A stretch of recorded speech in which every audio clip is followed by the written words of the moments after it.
আপনার কত বয়স এখন কত? বেশি না, মাত্র 93, 94।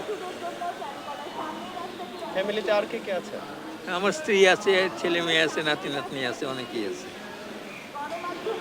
এই বয়সে এসে এই যে বাংলাদেশ দেখছেন, আপনার অনুভূতি কি? যাই হোক, আমরা ভুল পথে চলতেছি। এত লড়াই করেও যে জাতি মুক্তি পেল না, সেই জাতিকে চিন্তা করতে হবে। আমি সেই চিন্তা সাহায্য করতে পারি, কিন্তু আমাকে এইভাবেই বাধা দিচ্ছে। আমাকে যেমন আজকে বাধা দিচ্ছে, সব জায়গায় আমাকে বাধা দিচ্ছে। আমার আহ্বান থাকবে যে ঠান্ডা মাথায় চিন্তা করে ভুল সৎ পথে চলতে হবে, যেন আমরা স্বাধীন হলেই চলবে না, মুক্তি পেতে হবে।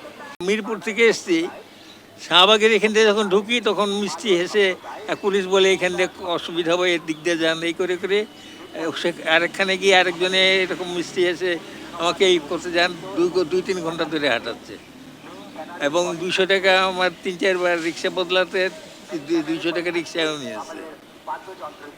এত মিষ্টি করে যে এরা ভুল পথে চালায়, এটা আমি কল্পনা করতে পারিনি। যাই হোক, আমি যদি সোজা চলে আসতাম হেঁটে ইয়ে থেকে, শাহবাগ থেকে, কতক্ষণ লাগতো? 15-20 মিনিট লাগতো, 30 মিনিট লাগতো। আর এখন 2-3 ঘন্টা ধরে হাঁটতেইছে, রিক্সা বদলাচ্ছি।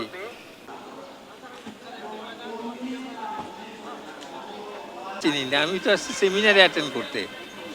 আর আমি জীবন সদস্য, সেমিনারে আমার পার্টিসিপেট করার প্রয়োজন আছে।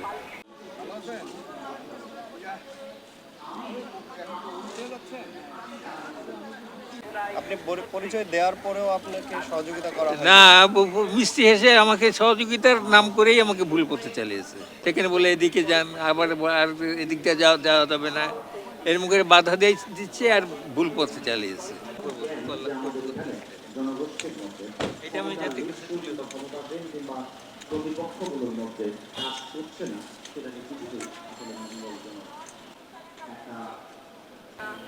জাতীয় উদ্দেশ্য হলো যে আমরা ভুল পথে চলতেছি, এটা জাতিকে জানতে হবে। আমরা এখন মানে বাংলা ভাষাকে ইংরেজি ভাষা করে ফেলছি। মাকে মামা বলি, বাবাকে পাপা বলি, এই করে করে মানে বাংলা ভাষাটাকে আমরা ইংরেজি বানিয়ে ফেলতেছি। এবং এ নিয়ে কোনো পত্রিকায় লেখা হচ্ছে না।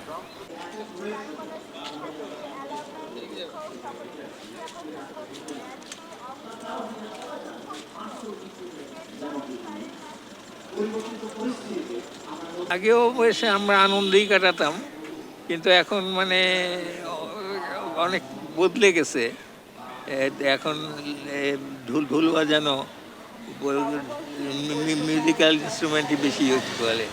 আগে আমরা এমনি গান গাইতাম। স্বাধীনতা দিতে হবে, সবাই শয়তান আর সবাই ভালো, এই যে ভাবটা আমাদের, এইখান থেকে আমাদের মুক্তি না পেলে আমরা কোনোদিনই মুক্তি পাবো না।